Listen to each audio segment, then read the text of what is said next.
The other one, we have the notion of the knowledge base. So knowledge base is a contextualized data lake. AI and machine learning and all this sort of stuff is all very much around the consideration of efficiency gain. The second I want to mention is our AI research actually attracts lots of national competitive fundings. We then use 60% up to 60% of our margin to deliver services. So the first one is that we can model our brain as a graph. Full data foundation, which actually directly runs the iPads. Nuclear non-proliferation treaties been enforced since 1970. Since we are running a few minutes early, perhaps if everyone could just target to be back here at say 20 past 11.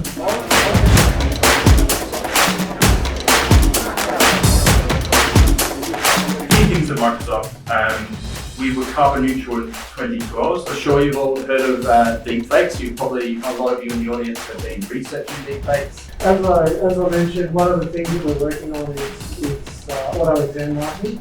The goal of AI is to really exhibit or simulate intelligent behavior. We realized we needed third-party validation. We have about 147 quantum experts, and that's about half of the total quantum experts that we have in Australia.